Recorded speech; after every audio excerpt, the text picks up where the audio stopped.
Video like जरूर कर लीजिए और ऐसे वीडियो लगातार फ्री में पाने के लिए चैनल को तुरंत सब्सक्राइब कर लीजिए और बेल आइकन को जरूर टैप कर लीजिए ताकि आगे भी सारे वीडियो आपको मिलते रहे। यूट्यूब में फॉलो करते हैं तो प्लीज ये वाला फ्री टेलीग्राम चैनल जरूर ज्वाइन कर लीजिएगा। सारे नोटिफिकेशन सारे अपडेट यहीं पे आते हैं, ध्यान रखिए। नमस्कार दोस्तों, उत्तर प्रदेश वालों के लिए वैकेंसी का एक और पिटारा खुल चुका है भाई।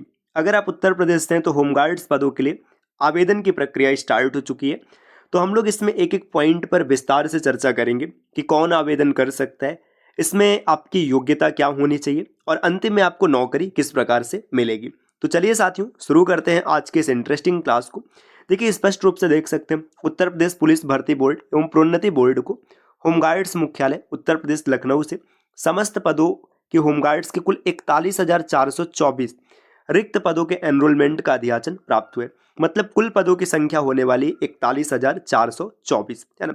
अब इसमें देखिए, उक्त रिक्त पदों पर एनरोलमेंट हुए होमगार्ड्स को ड्यूटी के लिए बुलाए जाने पर शासन द्वारा समय समय पर निर्धारित ड्यूटी भत्ता दिया जाएगा। वर्तमान में 600 रुपये प्रति ड्यूटी है। मतलब अगर आप एक दिन ड्यूटी करते हैं तो आपको 600 रुपये ड्यूटी भत्ता मिलेगा और राज्य सरकार द्वारा देय महंगाई भत्ता भी इसमें निर्धारित होगा। अब ये समझिए कि किस जिले में कितने पदों के लिए आवेदन होगा। जैसे आगरा से अगर आप हैं तो 1232 वैकेंसीज है, फिरोजाबाद से 484 है। इस तरीके से आप देख सकते हैं अपने अपने डिस्ट्रिक्ट का। आराम से आप इसका स्क्रीनशॉट ले सकते हैं और भाई आप किस जिले से उस हिसाब से आप चीज़ों को देख सकते हैं। ठीक, ये होम गार्ड्स की नौकरी, तो आप जिस जिले से हैं उसी जिले में आपको आवेदन करना होगा। इससे पहले की प्रक्रिया यही रहा करती थी। अगर आगे कोई संशोधन नहीं होगा तो सामान्यतः यही होगा कि जिस जिले से आप हैं उसी से आप आवेदन कर पाएंगे। तो आप ये देख लीजिएगा जिले वार की प्रत्येक जिले में कितनी भर्ती है, आप आराम से चीज़ों को देख सकते हैं और कुल 41,424 पद होने वाला है। ठीक, इसके बाद देखिए यहाँ पे पूरा डिटेल में बताया गया है कि कितने आरक्षण कैसे मिलेंगे। जैसे आगरा में अगर आप देखेंगे 2% स्वतंत्रता संग्राम सेनानी के लिए है ना, 5% भूतपूर्व सैनिक के लिए और 20% महिलाओं के लिए। तो प्रत्येक जिले में लगभग 27% जो वैकेंसी ये आरक्षित है और इसके अलावा सब सामान्य तरीके से रहेंगे। बाकी EWS, जनरल, OBC, SC, ये जो अलग अलग आरक्षण हुआ करता था वो तो रहेगा ही रहेगा इसमें। ठीक, इसके बाद देखिए, और अब काम की बात अगर करें हम लोग, इसमें पात्रता क्या होना चाहिए भाई, कौन व्यक्ति इसमें आवेदन कर पाएगा। तो शारीरिक एवं मानसिक दोष से युक्त एवं दिव्यांग व्यक्ति होमगार्ड्स के लिए आवेदन के पात्र नहीं होंगे। भाई सामान्य तौर पर जैसे पुलिस भर्ती में होता है कि शारीरिक और मानसिक दोष होने से आप आवेदन नहीं कर पाएंगे, तो यहाँ पर भी रहेगा। होमगार्ड्स पदों पर एनरोलमेंट के लिए यह आवश्यक है कि अभ्यर्थी उस जनपद का मूल निवासी। देखिए यहाँ पर भी बता दिया गया कि जिस जनपद से आप आवेदन कर रहे हैं उस जनपद के मूल निवासी होने चाहिए। ठीक, अब यहाँ पे साफ साफ बताया गया कि उत्तर प्रदेश मतलब जो मूल निवास प्रमाण पत्र है आपके पास होना चाहिए, डोमिसाइल सर्टिफिकेट। ठीक, इसके बाद और आगे बढ़ेंगे। देखिए सामान्य तौर पर जो काम की बात है, ऑनलाइन आवेदन की प्रक्रिया की अगर देखें तो ये 18 नवंबर से लेकर 17 दिसंबर तक चलेगा और शुल्क जमा भी यही है। और इसमें जो समायोजन की तिथि, इसमें 3 दिन का अतिरिक्त छूट दिया गया है ना। इसके बाद आवेदन करने के बाद जो करने से पहले आपको OTR करना होगा। अगर आपने अभी तक नहीं किया तो आप अपना OTR कर लीजिएगा। आवेदन शुल्क की बात करें तो सामान्य मतलब जो जनरल है, EWS, OBC के लिए 400 रुपये होगा और SC ST के लिए 300 रुपये का आवेदन शुल्क रखा गया है। राष्ट्रीयता की बात करें तो भाई भारत का नागरिक हो, तिब्बत का शरणार्थी, जो सामान्य वो चलता है वो चलेगा, सब कुछ वही रहेगा। इसके बाद देखिए, और इसमें शैक्षिक योग्यता क्या है, तो 10वीं पास होना चाहिए या फिर इसके समकक्ष आपके पास कोई भी डिग्री होनी चाहिए। ठीक, आवेदन करते समय आप ये जो मार्कशीट है 10वीं की आपके पास होना चाहिए। और इसके अलावा देखिए, इसमें अधिमानी अर्हताएं, जैसे अगर आपके पास NCC सर्टिफिकेट है तो इसके C प्रमाण पत्र होने पे 3 अंक, B होने पर 2 अंक और A होने पर 1 अंक मिलेगा। स्काउट गाइड वालों को भी 1 अंक मिलेगा। तो ये सामान्य तौर पे जो चीज़ें हैं वो मिलेंगी।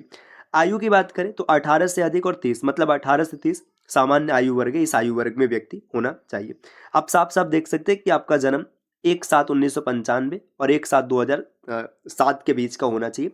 इसके पहले या इसके बाद का नहीं होना चाहिए। बाकी जो आरक्षण मिलता है तो सामान्य तौर पे आरक्षण मिलेगा ही मिलेगा। आप साफ साफ देख सकते हैं कि EWS या सामान्य की जन्म तिथि क्या होगी, है ना।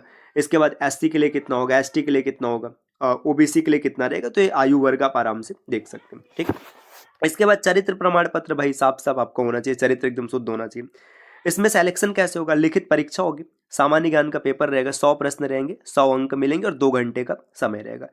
इसमें प्रत्येक प्रश्न 1 अंक का होगा। लिखित परीक्षा में 25% से कम अंक प्राप्त करने वाले अभ्यर्थी एनरोलमेंट के लिए पात्र नहीं होंगे। मतलब 100 में से मिनिमम तो आपको 25 लाना ही पड़ेगा। अगर 25 से नीचे लाते तो फिर आप वहीं रेस से बाहर हो जाएंगे।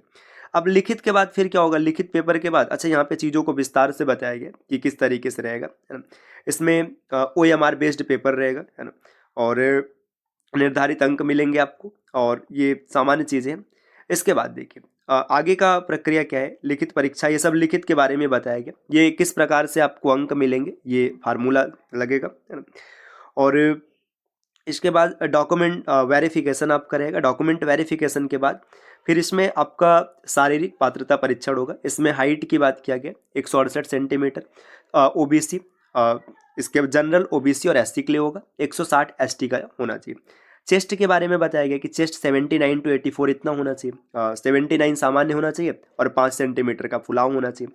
महिलाओं के लिए 152 सेंटीमीटर की हाइट है, ST कैटेगरी में 147 हो जाएगा, और वजन कम से कम 40 किग्रा जरूर होना चाहिए, ठीक। और जैसे ही आप DBPST के बाद फिर आपका क्या होगा, रनिंग होगा। लड़कों के लिए 28 मिनट में 4800 मीटर की रेस है, और लड़कियों के लिए 2400 मीटर की रेस है 16 मिनट में। ये रेस पूरी करेंगे। रेस पूरी करने के बाद आप इसमें मेरिट लिस्ट में आएंगे तो आप सफल हो जाएंगे, ठीक। इसके बाद देखिए तो सामान्य सा प्रोसेस आपको पता चल गया कि क्या रहेगा, कैसे रहेगा। बाकी आरक्षण पे उतना वो खास वो नहीं करने, और इसमें जैसी चीज़ें मिलती है सब सामान्य रहेगा। दोस्तों अब इसकी तैयारी की अगर बात करें कि आपको तैयारी कहाँ से करनी, तो देखिए तैयारी करने के लिए ना आपको प्ले स्टोर से ज्ञान सर एजुकेशन एप्लीकेशन इंस्टॉल करना चाहिए। ज्ञान सर एजुकेशन एप्लीकेशन इंस्टॉल करके आप होमगार्ड के कंप्लीट बैच को ज्वाइन कर सकते हैं। कंप्लीट बैच ज्वाइन करने के बाद जितना मटेरियल आपको दिया जाता है बस उतना पढ़ना है, सिर्फ उतना पढ़ लीजिए, 100% आप आराम से एग्जाम निकाल लेंगे साथियों। पेपर का लेवल चाहे जैसा पड़ेगा, इससे कोई फर्क नहीं आएगा।